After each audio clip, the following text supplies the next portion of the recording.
Hello bachcho, let's see this question. So the question says two pendulum with identical bobs and length are suspended from a common support such that in rest position the two bobs are in contact.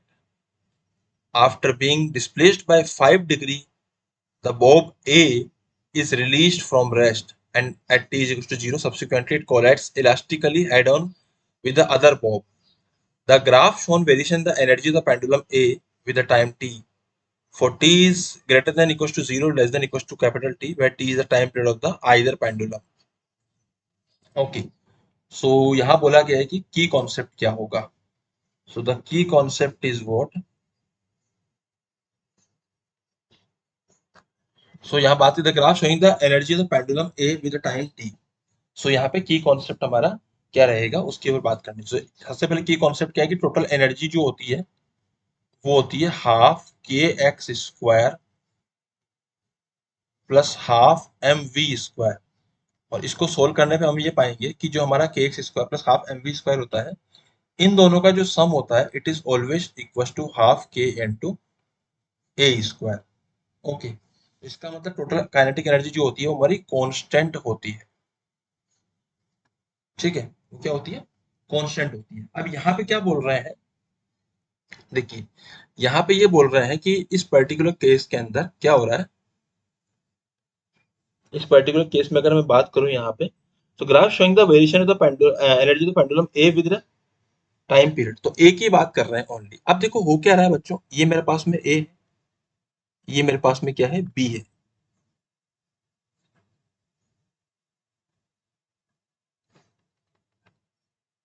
Okay जब ये ए आगे जाएगा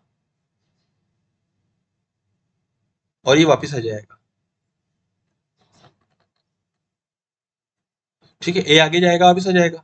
उसका B से टकराया B आगे जाएगा वापस आएगा. तो बेसिकली होगा क्या कि जब ये ए आगे जाकर और जब वापस आ रहा होगा तो उस वक्त जो टोटल टाइम लगेगा. अब हम ये कहेंगे कि यहाँ पर है कंडीशन यहाँ पर है ए वाला जाके वापस आएगा उसके बाद बी से टकराएगा फिर बी वाला जाके वापस आएगा है ना. तो यहाँ पे हो क्या रहा है हम ये कहेंगे कि इस पर्टिकुलर केस के अंदर जब तक ए मोशन कर रहा है तो उसी के बारे में हम लोग लिखेंगे यहाँ पे. तो इस पर्टिकुलर केस को हम लोग कुछ इस प्रकार से लिख सकते हैं अगर ग्राफ में रिप्रेजेंट करना चाहें तो कि जो फर्स्ट क्वार्टर होगा टाइम का जब तक ए मूव कर रहा होगा तब तक तो जो एनर्जी होगी यहाँ से लेट सपोज हमने कंसिडर किया कि जब यहाँ तक आया है. ठीक है तो जो यहाँ तक आया है तो total energy will remain constant. तो इसका मतलब ये टोटल एनर्जी तो कांस्टेंट रहेगी. टाइम क्या रहा टी बाई. उसके बाद क्या हुआ कि ए तो अपनी जगह मोशन रेस्ट पे आ गया क्योंकि इलास्टिक कोलिजन हो रहा है और बी को एनर्जी चली गई तो बी गया और बी वापस आया. अब बी को जाने में टी बाई फोर लगेगा वापस आने में टी बाई फोर लगेगा टोटल टी बाई टू लगा इसको. तो हम पहुंच चुके हैं three T by four time तक. टी बाई फोर में ऐड करेंगे three by T by two तो यहाँ पहुंच जाएंगे. उसके बाद another last T by four time के लिए ए वापस अपनी पोजीशन पे चला जाएगा. तो इसका मतलब ए ने फर्स्ट टी बाई फोर तक अपना मोशन किया उसके बाद लास्ट टी बाई फोर में अपना मोशन किया.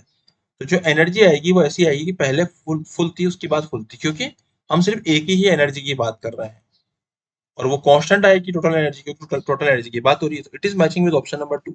Option number two is my final answer. I hope you understood it well. Best of luck.